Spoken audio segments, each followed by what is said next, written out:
That's the line right there. Don't cross that. What do you like in the locker room? Now I'm going to lose it. I don't want to lose it. What race haven't you won that you want to win? I never get nervous anymore. What was the apprenticeship in? When people haven't seen me for the first time, I'm tricky because I come in, it skids on and they don't realise it's on them before it is. If you bet on Pike, can you drink what you like? Ladies and gentlemen, welcome to BackChat this week, powered by Paywise, of course, but we're joined by an absolute Western Australian sporting legend. I'm going to put him in that bracket. He may not himself. He just said, my story's boring. I said, I bet you it's not going to be. No ways. Willie Pike joins us on the podcast. G'day, Willie. How are you, mate? I'm going good, gentlemen. How are you? Yeah, very good. Now, Willie, you may not know this, but you might. The first question we ask every guest on the podcast, right, and this is from our good friends at TABtouch. Your greatest sporting achievement. Now, you might have gone to the racetrack here, some races you've won. Look, we know you're a good jockey, right? You've won, I think this is right, 3,222 races. Hey, that's a lot. That's pretty good. Decent. Right? That's pretty good. It's about that many more than Dan and I have won. Yeah. But we want to know your greatest sporting achievement, not on the track. Okay, so you need to get out of horse racing. Mine, footy player, I'm a state hurdling champion, under 9 state hurdling champion. Not very big. I was pretty quick over them. Dan? That's right, you're just running. 5 for 16, bowling leg spinners, under 12s, grand final in cricket. Now, he loves it. Yeah, He loves it. I know you're a cricket guy. Yeah. Yeah. I am, yes. So is it going to be in the cricketing realm? No, I wish I was useless at just about everything. I think my greatest achievement outside of riding might be maybe running second in a swimming race at school carnival back in the day. Yes. I've got nothing. No, that's good. What race? Freestyle, backstroke? Breaststroke. I swim like a rock. And you were second. You didn't win. Run second. No, I didn't win. No. Do you know who it was to? They were going back a while. This is like primary school. I swim like a rock. Yeah, going way back. I was like, I've got nothing. Horses have just been my life. From the moment I left school. So, yeah, there's not a lot of room for sporting achievements there. Well, breaststroke's impressive in itself. You know, everyone goes to freestyle, maybe backstroke. Breaststroke, you need the technique. And you've obviously, if you I go had second, good enough technique to run second anyway. Yeah, that's right. That's very good. And another one we've been asking, thanks to Paywise powering the podcast this year, first car. Can you remember your first car? Yes, I can. What was it? A little Toyota Corolla. Colour? It was white, but it wasn't like a nice. It was like a bubble car, basically. It wasn't a nice one. It was the funny. It was a cool car. I loved it. It did handbrakies everywhere. Yeah. But it just wasn't a good looking one. I was a little disappointed because it was more like a bubble. It had the bubble back on it as a hatch, but at the same time, it went everywhere.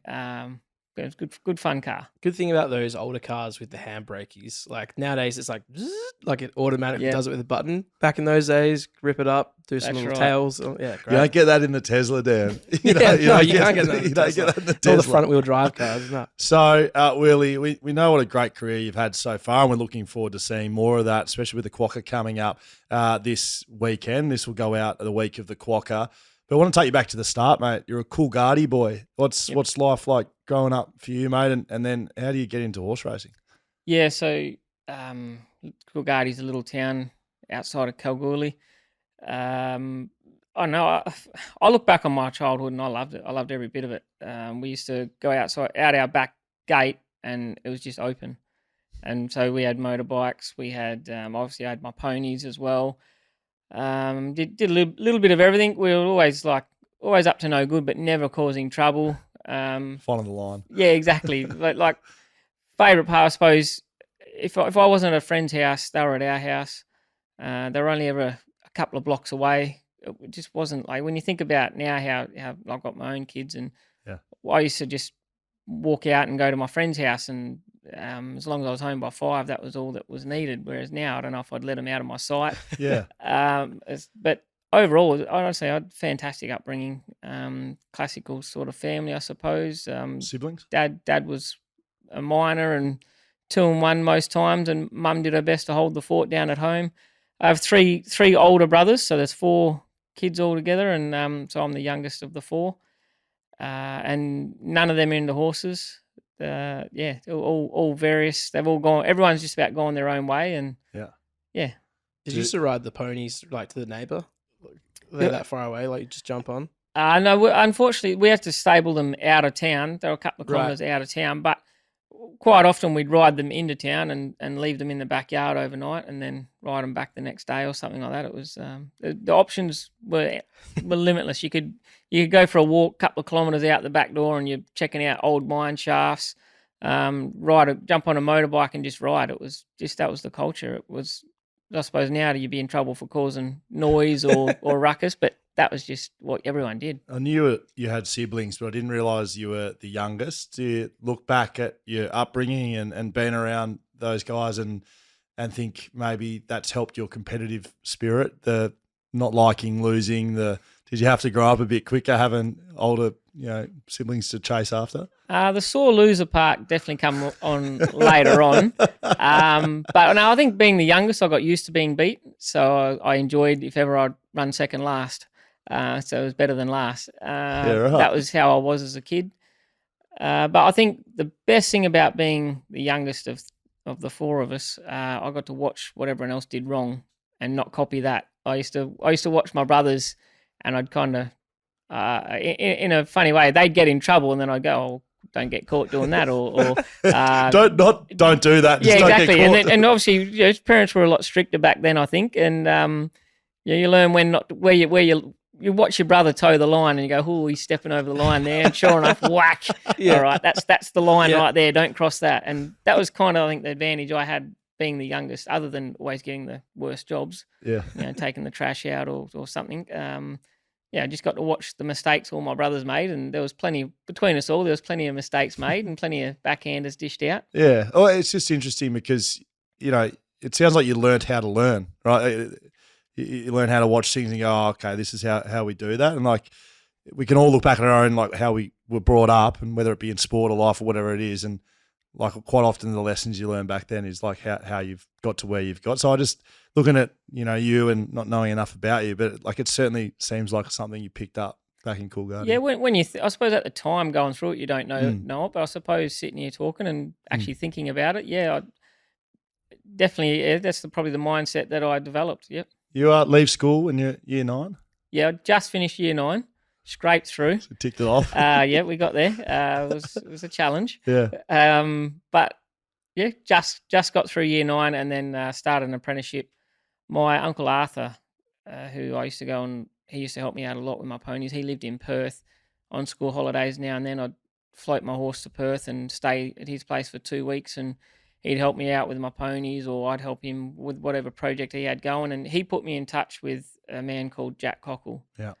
And so on one of these visits to his house on a school holidays, he took me to introduce him to Jack, and Jack kind of sized me up like a horse, I suppose. He looked at me because obviously I was ringing wet at about, I don't know, I don't ever remember being heavier than 30 kilos, honestly. And he just sized me up and he goes, "Oh, you're little enough." And then he goes, "Oh, but you got good shoulders on you." And then he kind of pointed out a few things. And then I don't know, after the conversation was done, he said, "Oh, well, as soon as you finish your school, come back." And so I couldn't finish school quick enough. So you wrapped it up quick. I mean, that's an early start in racing. So yeah, that's your first job. Yep, that's right. First job, it come with a lot of things, but to me, it didn't really faze me. Like I left home straight away. I think I hadn't quite turned 15. Signed up apprenticeship. There's a little bit involved at the time. You had to get letters and things from different places to allow it all to happen. Yeah. A couple of meetings with sort of Rawa who at the time. Yeah, it was a little bit teased, but the whole time I never was phased. I was like, yep, and then left out. I never once was homesick. Always had a job to do, and I always had my mind focused on where I was wanting to get to. What was the apprenticeship in? So apprentice jockey. Yeah. So for those that don't know, that's like any apprenticeship out there, you got to do, I think, a minimum of 4 years.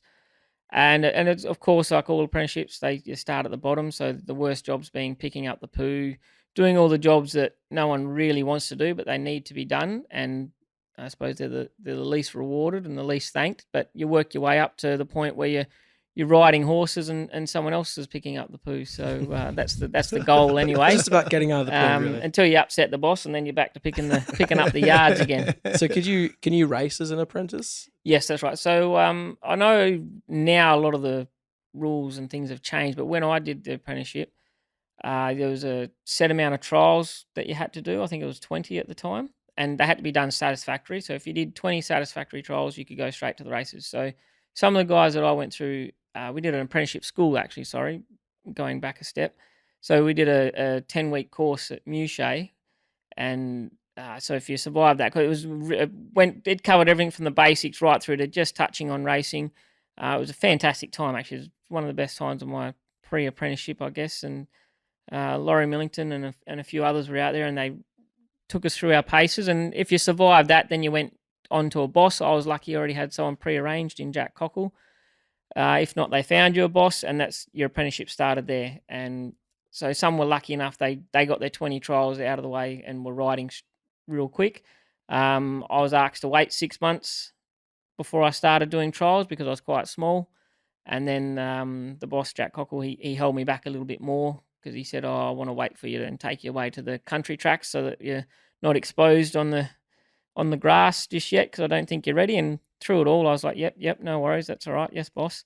And so that was the beginning of the apprenticeship. And, it started off on dirt tracks with no running rail. And but at the same time, they were the best times of everything, of the whole riding career. Still back then is the most fun. Can you speak about Jack, boss? As he just can you speak about how he's influenced your career? Because he's given you your start, but he's not someone that you've forgotten about. You've had something to do with him right up until now, right? Yeah, that's right. I still visit him now and then. He's in a home now, unfortunately, but he's been he's basically a father figure to me in every way. He basically replaced my father. He didn't just teach me how to ride a horse. It was everything, all life lessons, money, or anything, any subject you touch on. He was definitely a character, and he had a fantastic way of teaching. Like you were learning lessons and you didn't even know. Very, very rarely ever growled at you, but he got his point across. And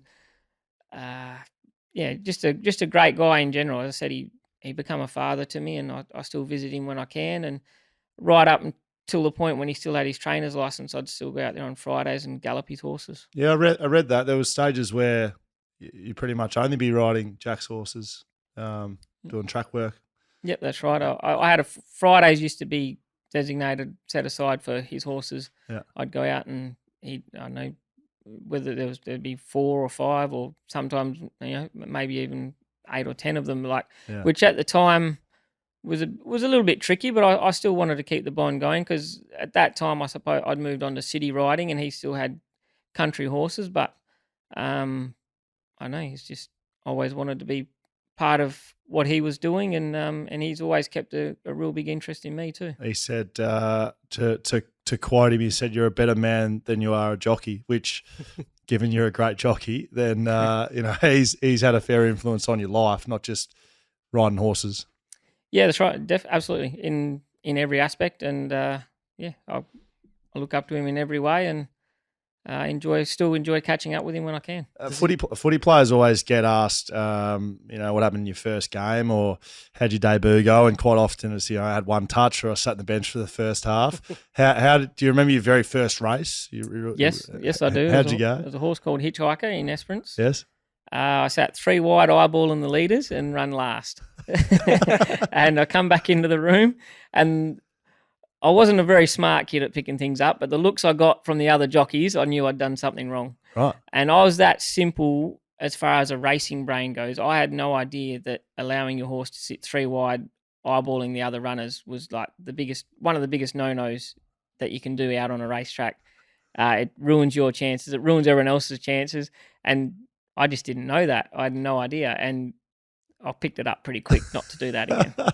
Didn't Jack, because you wrote a lot of his, didn't he tell you not to take his horses to the front ever again? And he said no horse Willie ever rode of mine won from the front. So right? Yeah, pretty much exclusive. He always made me sit horses. He I don't know if that was his style or whether he thought that would suit me, but nearly exclusively the whole time I rode for him, I did lead on a few, but I got in a lot of trouble when I did.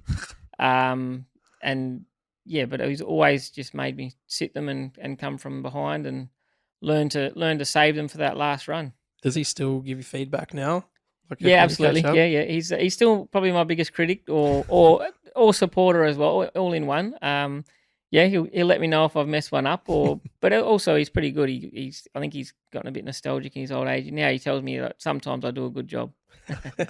So those early days of racing, you're in the country more, and then you make a graduation to sort of city rides. Is that a big step up in what you're doing, or is it just a bit of an evolution of what it's like to be a jockey, just getting better and better? I suppose it's a little bit both. Like, it was a little bit of evolution for me, but at the same time, some very steep learning lessons in there. It becomes almost like a hobby, and then gets real serious overnight. So, like, you're in the country, there's a lot less pressure. When you mess up, there's not as many eyes on you, or things like that. And that's not to take away from the country racing, but when you come to town, there's cameras on every angle. There's a lot more pressure. There's a lot more people needing you to do a good job, because even the trainers are under pressure by this stage. Yes. Whereas the country racing almost feels like that's what a lot of people do when they're winding down, or they're just sort of dabbling in it. But it didn't never faze me. I always wanted to be there, and always just wanted to try and ride a good race. So that's where it evolved. But I'd be lying if there wasn't a few moments where I walked around the corner and had to wipe a tear out of my eye. Yeah, right. So what's a cook look like after doing stuff wrong like that, whether it be your first race, sitting out on the outer rail, or, what's it actually look like from a jockey perspective? Because I don't think many people would get to see that or hear that or feel that. I could imagine you would have had the same from your coaches, like well, I suppose you might have been lucky, but... No, I wasn't lucky. Don't worry. Most top player in West Coast history, mate. So I was one copping it. Exactly. So it's kind of, I don't know, when you've messed up, you can see it on everyone's face. You're like, like, I'm in trouble here. And then it's just a matter of how much, how deep are you in trouble? And some hold it together really well. The trainers, they'll pull you aside and go, look, young fella, this is, you should have done this better, you should have done that better. And then others just can't hold it anymore, and they call you a few names, and that's actually, but it's not. It was never personal. It was never taken personally. But you copped a spray. There was a lot of emotion. It was very raw, and you had to go back and look in the mirror and reevaluate. Do you remember any? Is there any memorable ones? And you don't have to name anyone, but is there any you think, geez, that was a good cook, that one? More. I find the ones that upset me more were the ones that were, I'm not mad, I'm just disappointed. And you nearly got the silent treatment. It's like, could you just yell at me, please? just yell at me. Tell me how useless I am. And then I'll be right. We'll move on. But just the ones that were, the silent treatment or something along those lines is like, now what do I do? What about your first win? Do you remember that one? Yes, I do. It was at Norseman on Carry a Gun. It was one, the boss, Jack Cockle, he told me months before I rode, even before I think it was about my 5th race ride or 4th. Yeah, I'm going to go there, 4th or 5th race ride, maybe 6th. He told me before I started riding, he said, you'll win on it. This will be your first winner, Willie. He said it, and that was kind of his art. He set horses for races and was able to pull them off. And he set that horse for that race for me long before was even ready to ride. So, what did it feel like? It was great. Come across first. I remember the whole experience was great. Even running last at that stage was great. There's the whole atmosphere of it. I'd never heard horses' hooves thundering on the ground while I was actually riding the horse before. And I just remember when I rode at Norseman, it's a dirt track and it was quite hard, and just the thundering of the hooves, and I was pretty much in awe of the whole feeling of it. But that particular horse, Carry a Gun, I knew I had a job to do, because he told me from a long way out.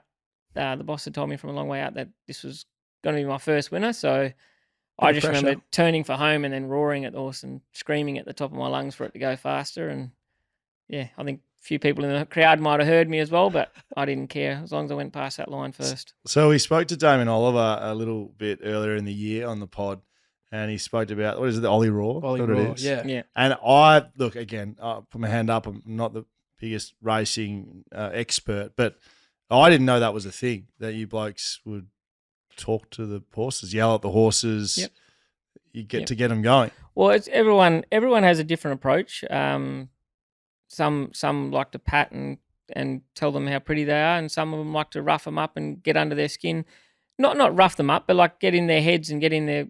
I don't know. It's probably the same as your coach. You've probably got one coach patting you on the back, telling you all the good things you're doing. You got another one telling you how you need to pull your head in and try harder. And everyone finds what works for them. And different horses would react differently. Yeah, that's right. And I think you've got a very limited opportunity to figure out what your horse might want, whether he wants a pad or whether he wants to be sort of trotted around and warmed up, get his blood hot, get him angry, get him getting ready to go, or is he the type of horse that you know he needs to stay calm and try and keep him focused. And everyone has success in different areas. So when you say you don't have much time, and again, not knowing enough about it, but is that like literally when you come out and you see the horse and they've been paraded around and you've got sort of the time from having a chat to the trainer to jumping on and to riding around to the gates? Is that the sort of time you're talking about? That's right, yes. So I suppose it all starts when you first lay eyes on the horse. Sometimes you'll be parading pretty hot or you'll be parading like a dope. And right there, I'll think, geez, he's a bit quiet. This horse, he might need to get his blood hot, or I'll watch him. He's doing cartwheels in the yard, and I'm like, oh, we've got to try and calm this one down.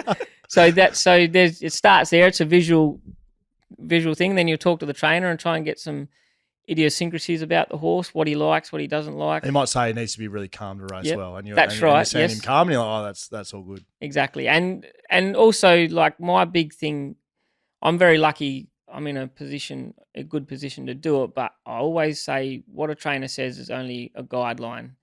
They could be a mile off because the horse could be completely different at home. You get him out on the track, you've got to make a decision, whether it's right or wrong. Split-second decision, go, right, oh, no, I don't agree with that. I need to wake you up, or I need to calm you down. So you always take what they say with a grain of salt, a massive grain of salt. It's my job out on the track to do what I do, and it's their job to do what they do off the track. But it's very hard to sort of instill that sort of confidence in a young rider who's still learning. But that's where I'm at. I take what they say, and I do take it on board. But then I get on the horse, and then I go, what do I think I need to do to win that race? Is it strange that you don't get the time? I don't know. Like, you know, the track work you speak about. It doesn't sound like you get to form relationships with every horse you ride on, right? And you might have nine horses on a day, so I can understand that. But it's just that's probably an idiosyncrasy that I don't realise as much. Is sometimes you just say that horse for 3 minutes riding it out. That's right, and that's why I say you're very limited time to figure out what it may or may not want. A minute or two. Maybe if you've ridden a horse a few times in the past, you'll be more prepared. But quite often it'll be the first time I've sat on the horse ever. And depending on the result, maybe the last time. But I guess there's very few you get to create an association with. Now and then there'll be one that may not necessarily be a fast horse, but for some reason you line up that you get to ride it a few times and you get to know a few of his likes and dislikes, but not many like that. How does it work then with like the feedback from the trainer then? Because you know the race is over. I'm sure you must like deliver the horse back, and then they might say something to you. Do you just sort of like take it on? Okay, cool. On to the next one, because you so many races in a day. I suppose at that point it's probably more me giving the trainer feedback, right? Unless of course it's one of those sprays where I've messed up. Well, then maybe they are giving me some feedback on my riding ability, or lack of. But no, probably at that's probably a secondary stage. I think after then I'll probably be coming in and giving them feedback. How did the horse feel? How did the race unfold? Because the film will only probably tell one side of the story. A lot of times it'll look one way on the film and I'll be like, no, that's not what happened at all. It was a lot more rough and tumble than it looked, or something will look, drastic on a film. You're like, that was very minor. It didn't affect us at all.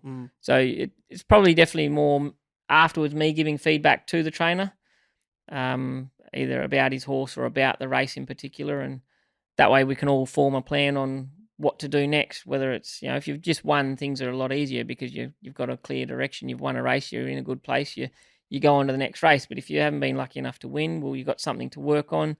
Maybe I can give them something they can work on, or I don't know. There's lots of different approaches to go on. What about when you're in the gate? And given the nature of racing, some races are bigger than others, right? You got some Group 1s, and then you got, you might be Wednesday, somewhere in the middle of nowhere. How do you feel when you're in the gate? Do you approach every race the same? Do you get more nervous for the big races? Can you talk us through like what it's like, game day, you might have 30 seconds before you're about to jump? Yeah, by then everything's settled down. Mostly, I never get nervous anymore. Especially like it's nearly become it's a job now. I've ridden in a lot of races. You turn up, you do your job.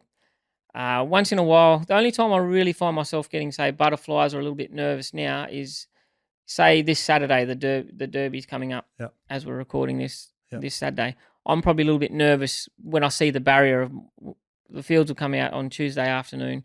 And if I see the barrier and what my field is, I'll kind of get a little bit nervous, start plotting a plan, how I want the race to unfold for me for the first hour or so. And then that'll sort of like settles down and it's a job again. Yeah.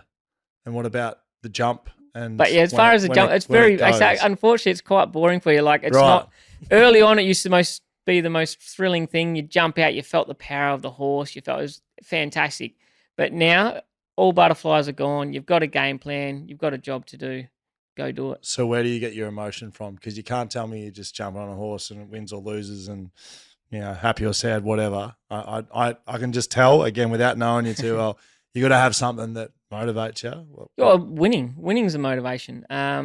We want to win every race we go in. That doesn't happen, and I want it to happen. But yeah, I think as far as horses and things go, they definitely feed off your emotions. So I try to be very flatline pre-race. I don't want to give them nervous energy to feed off of. I only want to give them sort of positive vibes, and I want to give the horse confidence to do what he's got to do. But so I think once you hit the line, especially in some of the big races, if you've hit the line and, especially me being lucky enough, I've ridden some very short price favourites in big races. It's definitely more of a relief, and you kind of let a bit of emotion out with relief.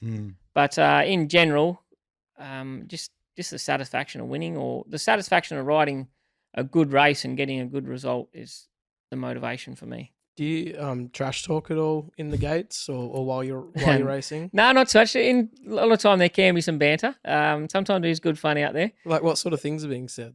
Like are you talking about each other's horses or like just haircuts or probably more about something that we did 3 races ago. Someone being silly, like right. Don't forget to turn left on this one, Jock, or something like that. Yeah, I don't know. We'll find something. Yeah, it'll be anything, but definitely there's no banter in the big races. Big races come around, it's everyone's quiet, everyone's got a job to do. But there is a little bit here and there, and probably not so much in the race or behind the barriers. It's probably more so in the jockey's room before or after a race.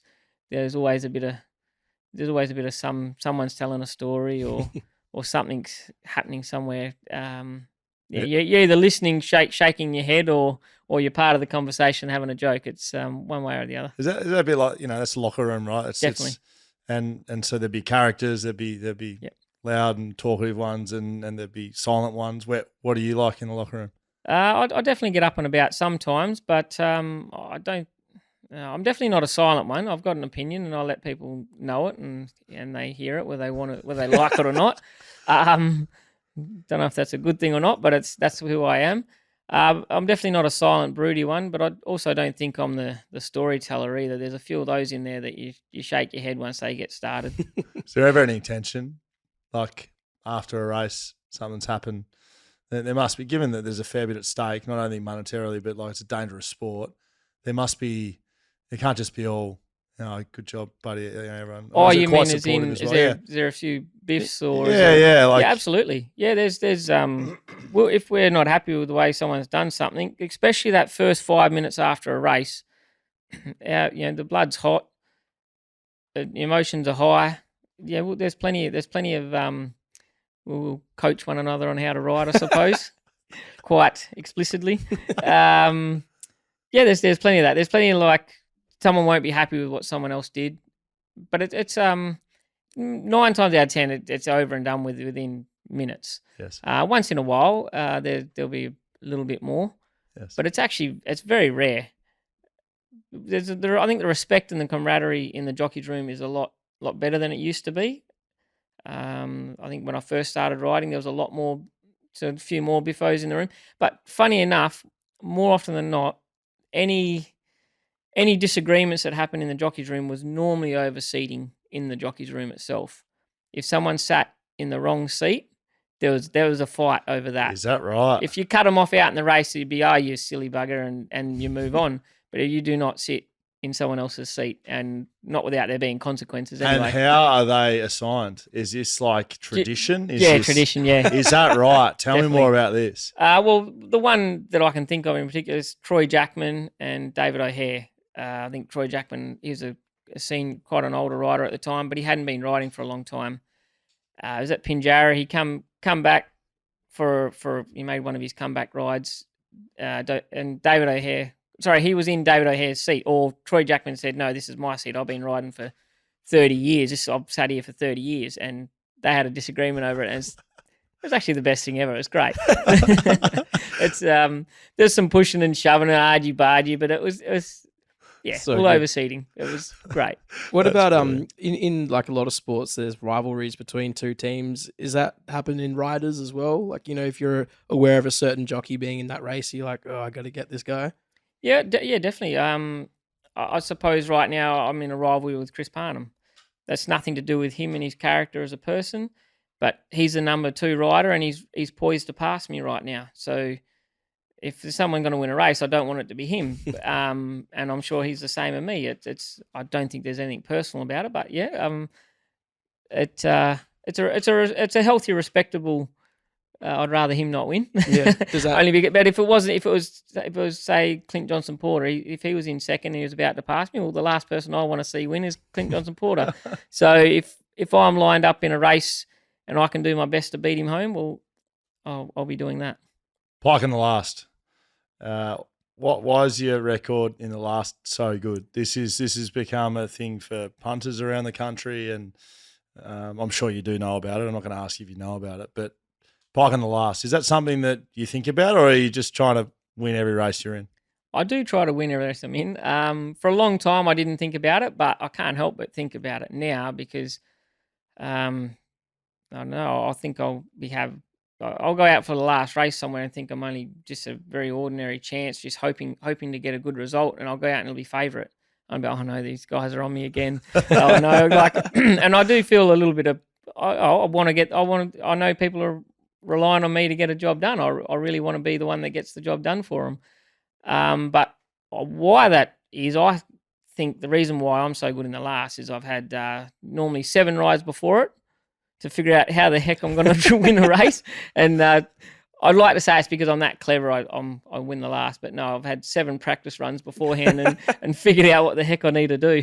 Bet on Pike, drink what you like is another one of my favourites. You heard that one? Yeah. I've heard a few slow, and honestly, the position I'm in, where I started, I can't believe anyone even knows my name. So, yeah, it's great. I enjoy it. What about Willie on a filly? Is that a slogan that you're aware of? No, I'm not. Because I just heard that for the first time. You just made that up. Yeah, I was talking to my wife earlier on the phone, and I said that we were chatting to you. You sure that she was talking? Willie on a filly, and I was like, "What are you talking about?" She goes, "Filly is a horse, a female horse." I was like, "Are you making this up?" But there you go. It's just off the off chance that it was one. Willie on a filly. Well, I'll take it. Shout out, Beck. Oh, she may not even know Willie was a jockey, mate. No, she does. She knew. That's bloody brilliant. Yeah, so Pike in the last. The punting element is a part of racing, right? And does that? How does that sit with jockeys? Not just you, but there's pressure from multiple sources. We've spoken about the trainers and the owners and that sort of stuff, but the punters, speak to AFL players and other sports people, and that's starting to probably make its way into sport more than it has been a part of racing. Racing, it's probably more embedded than it is other sports. Yeah. Does that affect you? But your thoughts on it? No, it doesn't affect me one bit because makes no difference to me whatsoever if you've had your 10 by 5 on a horse. I'm out there for me, my connections. I get paid more if I win. I want to win. And obviously it goes hand in hand. If I'm on a good chance and the punters have backed my horse, it's almost a byproduct. I'm happy that they were able to be on and get a return and get a result. I'm happy for them, and I think it's great. But at the same time, I'm out there for me. I want to win for me more than anything. or me and my connections. And your family. Yeah, like everyone to do with me and my operation that makes me work. The punting element, like it's great if they can be along for a winner with me. If not, well, that's tough luck. I'm like, I just try and do what I think I need to do to win the race. And yeah, the punting, yeah, I don't know. It's a tricky one. Like it's I know it's there and there is a lot of pressure, but the pressure comes from within ourselves to win, to get a good result. Yes. There's you're not really on social media, are you? No. Good decision. Yeah. Great So, decision. but I imagine there would be jockeys out there that are on social media and they must cop messages and stuff. Have you heard of that sort of thing? Because it happens in a lot of other sport codes. That's right, and that's why cyberbullying is a myth. I was getting a lot of abusive messages, and funny enough, I deleted Facebook. The messages stopped. The cyber abuse stopped. But I've seen a lot of the other guys, and it's kind of a lot of it's a joke. They'll be like, "Oh, check this one out," and there's things that stop just short of death threats, and they're a joke amongst us now. Like, have a look at this Idiot. mug. Yeah. What means nothing to you, and 9 times out of 10, it's a fake account with a fake name, and you go, "Oh, look at this hero. Couldn't even put his name to it." Yeah, correct. That's nothing. Yeah, I love that. That's bloody brilliant. That's good about just don't want to cop abuse online. Just delete your social. Yeah, that's right. So that's why I say cyberbullying is a myth. It's a unicorn. It's not a real thing. Delete your socials and it's gone. Yeah, I like that a lot. Now, talk to us about winning. You've been mentioning it a lot. What's your best ever? Is there one that sits above the rest? You've had some great wins. Like my favourite Railway ever win, Perth Cup, is easily Elite Bell in the Railway Stakes. Yeah. Felt like a hoodoo race for me. I didn't think I was ever going to win it. I'd had probably 3 or 4 rides in it beforehand. Hadn't got within cooee of them. And to me, that's our pin-up race. Still is. I know the Quokka's around the corner, but that was the race I dreamt of coming through through the ranks. And to be able to win it on her from a little bit of an impossible position. It was 2014. I can't remember the year, tell you the truth. I remember the ride and I remember everything about it. And but yeah, just even just the horse herself, she was just a fantastic horse that never ever thought that she was Group 1 level, and she just kept progressing. And every time we asked her to do something, she handled it. And can you talk us through the race a little bit from the jockey's perspective? I think it'd be interesting for people that are interested in that sort of stuff. That like how did she jump? How did she run? If you remember anything about it, I'm sure you can. Well, I remember it all started off very well for me because I think I was number 13, barrier 13. And for me, that's a good thing. Double unlucky is lucky or something like that. No, because 13 was my Gymkhana number when I was a kid. So 13 is my favourite number. Great. And I do think on the day that I was a little concerned. I think one of the emergencies didn't get a run, and I think I come into 12. So my confidence was a little dented there. But no, overall, everything went fantastic. I was thinking to myself, how the heck am I going to win? Because she was a back marker. And I knew I couldn't circle them without the exact right card up or things like that. So as soon as we jumped, I just went left, find the rail. Goes right back to the boss, Jack Cockle. He said, the rail's the shortest way home. Don't ever be afraid of it. Jumped, and I just went left. And I was lucky enough I found the rail, and I think I had 1 or 2 behind me. Then the rest of the race just unfolds. There's not much to sort of do in the middle stages other than just hold it together and less is more at this stage. Like leave the horse alone. You found your spot, whether it's a spot you want or not. You've just got to leave it alone and wait until probably the 600 from home. Then things start getting a bit itchy. But the tempo raises, and I remember the tempo lifted. There was a bit of a gap in front of me, and I was able to just keep picking off gaps a little bit until I got to on straightening, and then I thought I was in a world of trouble. I was like, where the heck am I going to go? But I was just lucky enough. I think just to my outside, there was a gap appearing. And the best thing about Elite Bell is the moment I said, let's go there, she was already there. She just had that best can-do attitude. She said, go there. Yep, sure. And we were off and through. And I don't know, when she kicked, then when I got through and I hit the front, I absolutely crapped myself. Because I thought, oh no, now what I don't want. Winning was a reality at this point. I'm like, oh now I'm gonna lose it. I don't want to lose it, and so I crapped myself at that point. But she won, and she won I think by about half a length. But I was too scared to salute. I was too scared to do anything. I wanted to come back and see my number up in the stall before I actually allow myself to. Right, so no celebrations. You come. Nah, there was very little. You knew you won it. I knew I'd won. I'd won by about half a length, and I was still sitting there going, "Oh, did I win? Did I win?" I didn't want to allow myself to get that disappointed if I didn't win, but I don't know. That's just what the brain does to you under those circumstances. Do you get to celebrate with the trainer and owner when you win a big race like that? Sometimes, but I'm not really that type. Some will, we'll go out. You'll go out for dinner and celebrate, or. Yep. But I generally get to the end of the day and I'm knackered. I don't know how they go out afterwards. I suppose at the time it seems like a good idea, but once you've had a shower and cooled down and packed your bag, it's like, yeah, I'm ready to go. Home time, like go home, have something to eat, go to sleep. It's just how it is. What's the conditioning like for you as a jockey with training and stuff? Are you purely cardio? Are you doing touching away to how are you keeping in shape? I don't do anything. Write down the notes. Yeah. The only thing I'll say is I'm right up there with one of the ones who rides the most, and I feel like that puts me in good stead. Same thing again, the old boss said to me, in the early days, they tried to introduce a few fitness programs, and one of them was weightlifting. And he goes, if you want to be a weightlifter, go be a weightlifter. If you want to be a jockey, go ride a horse. So was that from Jack again? That was from Jack Cockle, yes. It's a good one. And so all he ever let me do is go ride horses. If you want to ride horses, ride horses. And so even now, most meetings I'll have full books, 3-4 days a week. Then you chuck in trials on a Monday. Those old days off, I feel like I don't want to do anything, so I don't. Once in a while, I'll have like a little. I don't know, not sure. I'll jump up and I'll want to do something. I'll do a few sit-ups or something, and then I'll go. then the next day I'll be like, oh, what was I thinking? What was I going to say? You remind me of Buddha Hocking. He's my coach in juniors, and he was the same. Buddha, what weights did you used to do? He said none. So mate, he was pretty big guy. He's a midfielder, Geelong, great.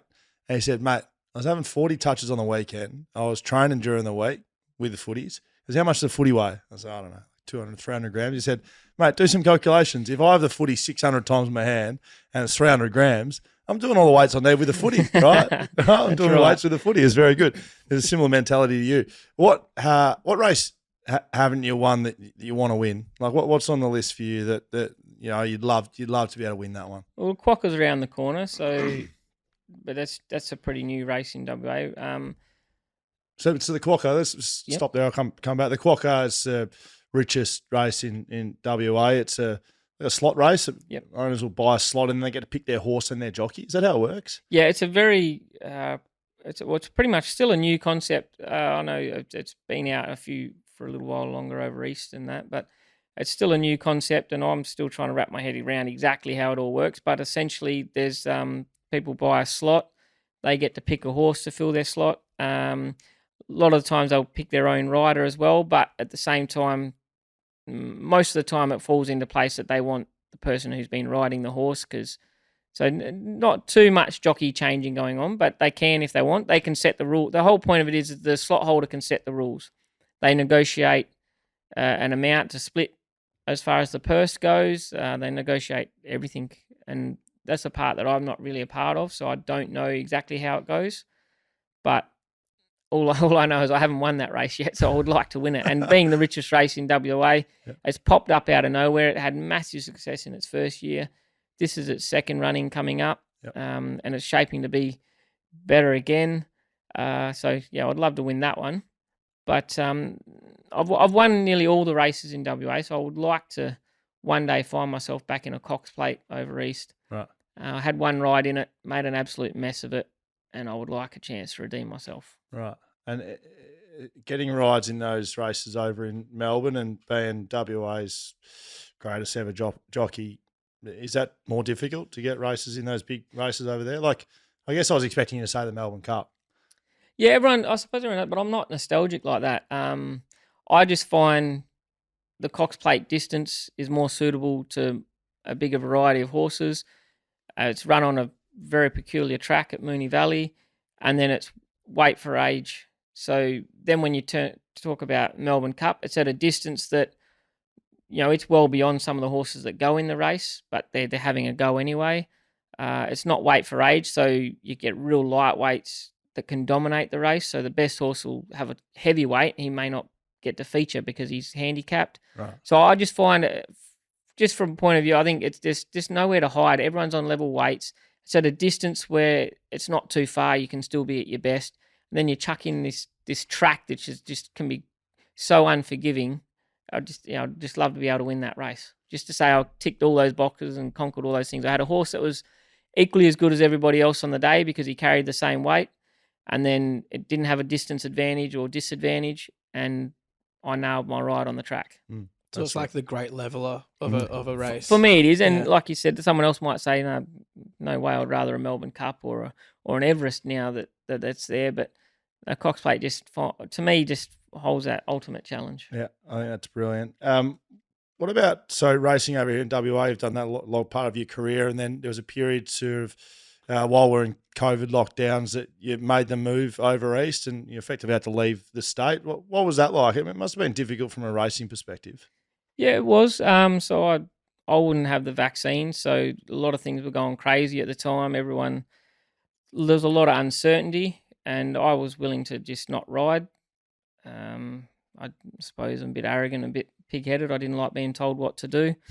I'd like to say I had the moral high grounds of going or some other reason, but essentially I just didn't think it felt right being told what to do. So I was in a good enough position. I went, I won't ride. But an opportunity arose in Sydney. They relaxed their mandate rules, and so the window was open there. So I went across, and at first it was great. I didn't have any issues with it all. I had to go in my own separate room just as an easing in period, and I didn't have to. The stewards over there were fantastic. They said, look, we're not telling you have to, but some of the other guys said it'd make them feel more comfortable. If you think it'd make your integration here better, that's entirely your choice. We're not condoning it in any way. We're just giving you the option. Might make it easier for you to assimilate here with the other riders. And I said, sure, no worries. So I was in my own little room for the first 2 weeks, and the VIP booth. Yeah, it was pretty good. I didn't mind it at all. But the whole challenge of it all was it took you right back to your apprenticeship days. Like, I was lucky that I have a name, so I was able to draw on, and people knew who I was, and they wanted to put me on somewhat.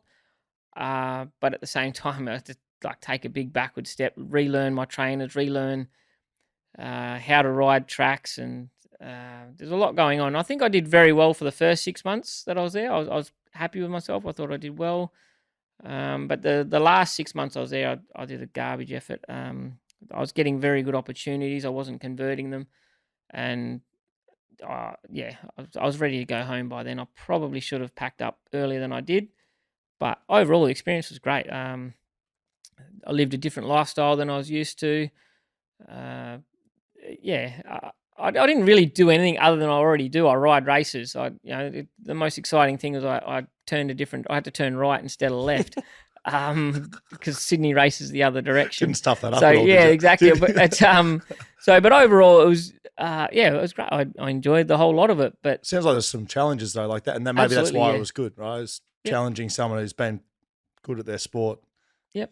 Yeah, I definitely didn't. It was in a lot of ways it was good. I almost took a back seat. I was just happy to take a ride and do my best on it. There was no, here's $1.90 favourite, you have to win on it, or you're the worst person. That was all J-Mac's responsibility over there.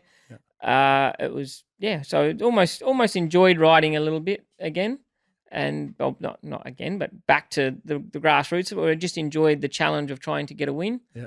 But I said that was the first 6 months. But the worst part about being there is it just never stopped raining. The year that I was there, it never stopped raining. I can't believe it. Really? Heavy 10, like they called them heavy 10 tracks. Well, they were heavy 20s. It was so frustrating because I come from Western Australia where even in our wet years, it's not that wet, and not that good at riding on wet tracks. It turns out.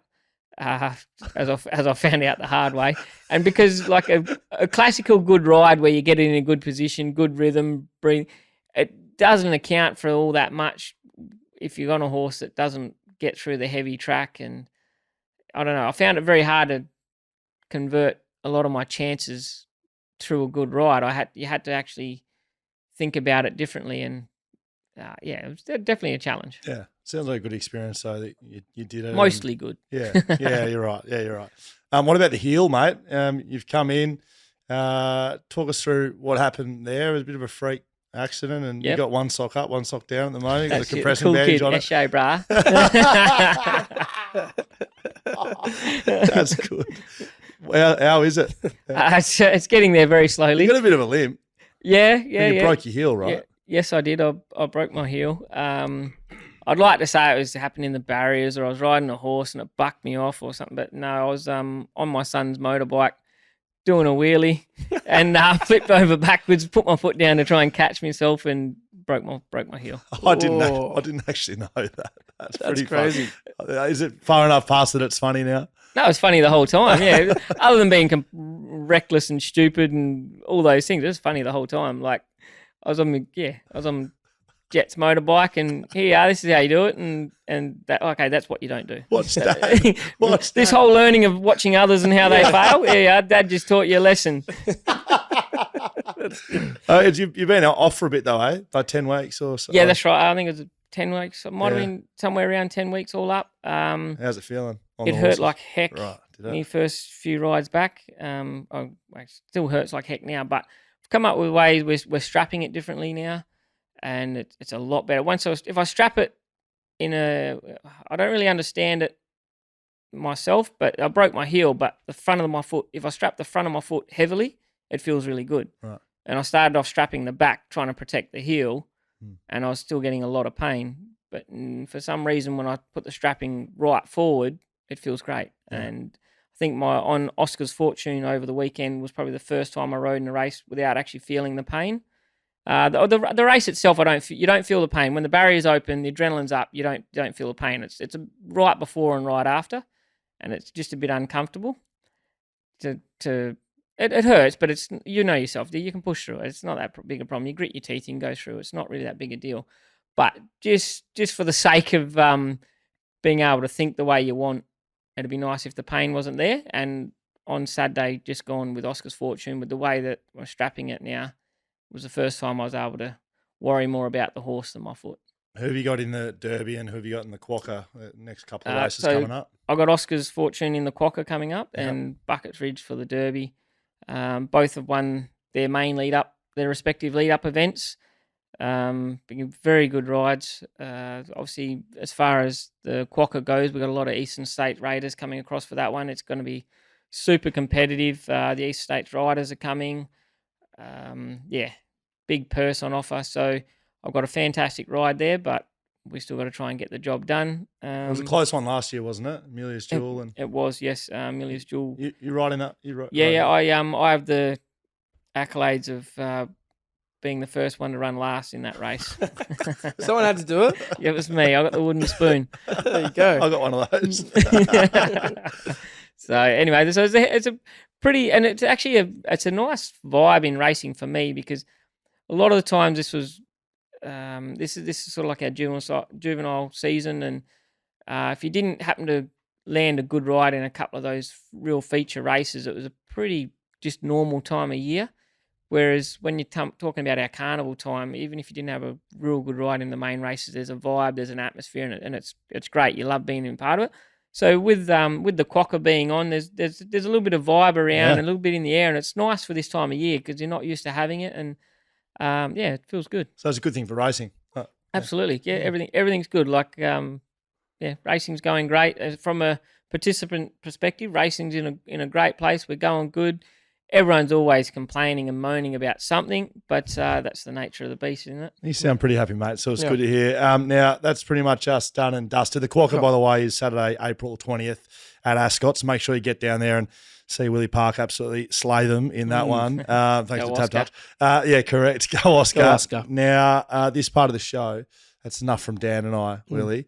We've got a little segment called social media. Yes, that's right. I can see this is ticking off in the head right now. Not social, social. We know you've deleted your social media where we're bringing you to social media. This is where the people get to ask you the questions. So we put this out to the fans, and there's been a pretty good reaction across the board, mate. So you ready for some hard-hitting questions from our fans? Here we go. All right, Ben Miller, what we got? Apart from the rail, well, maybe we've answered this. Maybe you've got a different answer. apart from the railway stakes, which would be the race anywhere in the world you would like to win? Yeah, internationally. Well, said no, Cox. I'm such a sad. Everything's in my own backyard. Up until recently, I didn't even think about a Cox Plate. Everything's only ever railway stakes. If I'm not there, I don't care about it. But I will say, I'll give you one thing I would like to do maybe one day. I've only just started thinking about it recently. Is head back to Hong Kong and compete during their champion series. And I rode in Hong Kong once before, and I couldn't get a ride on those big days. So maybe just going over there and having a ride in one of their Group 1s, maybe that'd be a bucket list. All right, maybe we put Willie's name forward. Yeah, if Willie couldn't get it done, maybe we could get it done for him. Mate. Just have to trim us in on the winnings that you get over there. Yeah. Now, Cloudy 91. Is there a horse you wish you got to ride but never did? Winks, of course. No, we'll tone it down from Winks. That's too high. Didn't I heard on the radio today? Winx's filly or Winx itself just got sold for $10 million. Yeah, that's right. Was it Winx or was it? No, her baby. Yeah. Her first live foal, her first one didn't make it, but this is her first live foal to make it to the sale ring, and $10 million. Went for $10 million. Wow. Australian record by 6.5 million. The last was 2.5. Yeah, and now it's 10. Crazy. Have you ridden a horse where it's been like the what are they called? A baby of a winner? Yeah, I have. I've been lucky enough, so I got associated with the Peters Investment Empire, and I was actually that's their whole go. They breed horses, and so I was lucky enough. I got to ride a lot of daughters and sons of previous winners that I rode. So that was a nice feeling. But the original question, I reckon, a horse that I never got to ride that I wish I could have would be Takeover Target. This might be a throwback for some, but I actually rode him track work twice, and I don't know, he's just a cool horse. I took him out for a canter on the small sand. He didn't touch. He's an absolute gentleman. First time at Ascot, flown in from I think it was Melbourne or Sydney. I can't remember now. And he was just an absolute dude of a horse. What a legend. And then I took him on another occasion for a gallop in between races, an exhibition gallop on the grass, and that was the difference. He went from this like dude, casual. He was a racehorse. He was a machine. He was a weapon. I had to hang on with all my might to hold him slow enough so I didn't make a mess of the workout.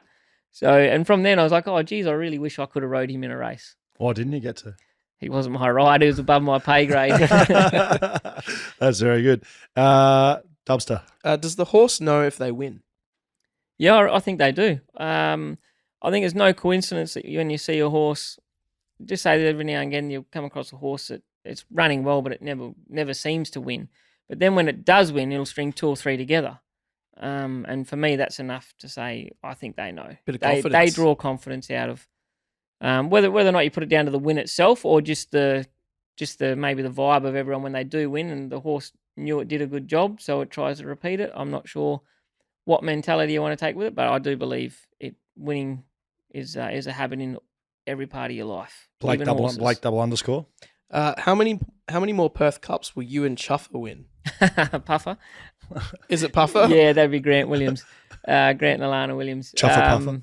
So, mate, I hope we win lots more. A lot more. That's a hard one to answer, but I'll tell you what, at this stage, I'll be happy if we can get one more, and any more is a bonus. Great. Very good. Like it a lot. What about Fergo Graham?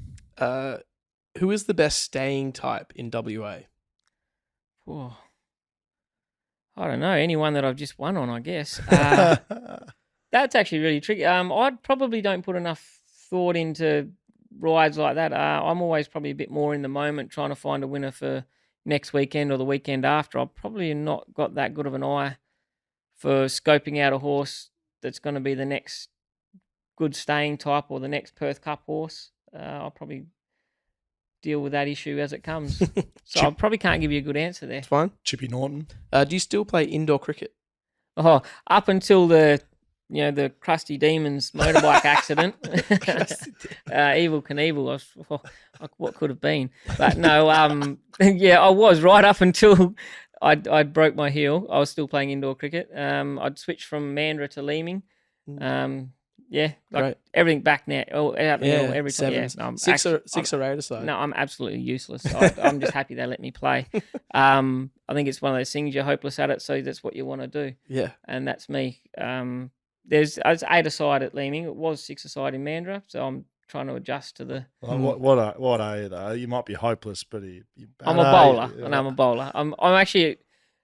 When people haven't seen me for the first time, I'm tricky because I come in, it skids on, and they don't realise it's on them before it is. But once I've bowled too many to them, they figure it out pretty quick. So you like, I don't know, Mirrorly. That's probably who you like. No, I'm medium pace. Medium. Okay, I've actually got. I can't spin the ball. Please, I'm happy if it goes down the other I end. thought you were coming in with little tweakers or something. No, not at all. No, it's pace bowling if you want to call it that. You just called it medium pace. No. Yeah, well, I'm going medium. Well, I'm not no fast bowler, I can tell you that. But no, I think that's good fun. The whole lot of it's good fun. Now, I mentioned this earlier on in the chat, mate, but we got to come one in from Freddie Flanagan, who says, Pikey, can you tell us, if you bet on Pike, can you drink what you like?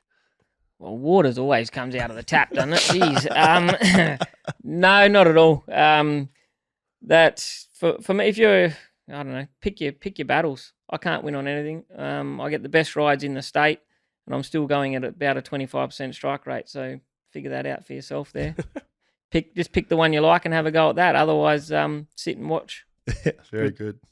Last one. Last one from the Eggman. How do you like your eggs? Oh, that's it. That's eggs every day. You get fried eggs, but it's still got to be turned over. But still to the point where the inside's runny and gooey. Right. Good. So Yeah, not, so not you too can't. long. Yeah, it's not that. You got Just a to little flip seal. it over. So you got to cook it enough so you can turn it. Yeah.